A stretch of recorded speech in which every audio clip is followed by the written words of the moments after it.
Dès le 26 février dernier à Ouagadougou, des professionnels de la santé se sont rassemblés pour la dissémination des résultats du projet de recherche intitulé Micronutriments, santé de la mère et de l'enfant MISAM 3.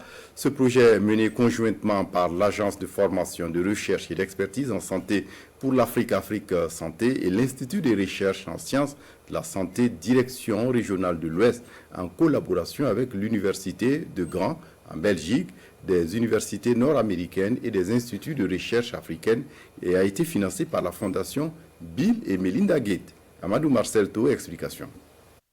Concevoir et tester l'impact d'un complément alimentaire nutritif pendant la grossesse afin d'améliorer l'issue de la grossesse au Burkina Faso.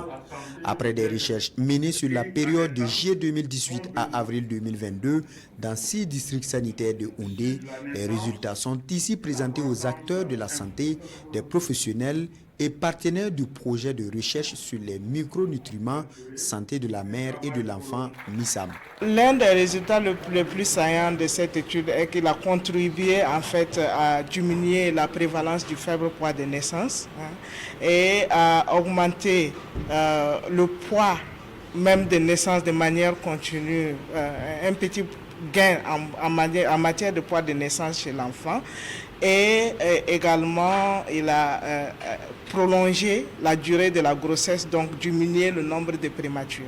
Nous nous réjouissons vraiment de cette étude parce que vous n'êtes pas sans ignorer qu'il faut une alimentation adéquate pour les femmes enceintes, qu'elles puissent donner des enfants bien sains. Alors je pense que cette étude qui est faite avec des aliments locaux, notamment la pâte d'arachide, le soja, comme il vient de le citer, seront vraiment des aliments avec lesquels on pourra vraiment accompagner nos chères dames enceintes, femmes allaitantes, aussi pour relever leur niveau nutritionnel. Plusieurs pays, dont le Népal, le Pakistan, le Bangladesh, l'Éthiopie, ont à la fois pratiqué ces études. Des études avec des résultats qui ont toujours séduit. On est très satisfait parce que parmi les études que ma collègue Dr Tové a mentionnées, on était un des premiers à terminer le travail. Et pour vous dire, le Népal est toujours en train de finir, 1 ou 2 ans après. Donc en fait, on était super efficace au Burkina. Les recherches ont porté sur près de 2000 femmes enceintes de 15 à 40 ans enrôlées dans les centres de santé ruraux du district de Houndé. À terme, le projet MISAM 3 vise la résilience et l'amélioration de la santé de la mère et de l'enfant au Burkina Faso.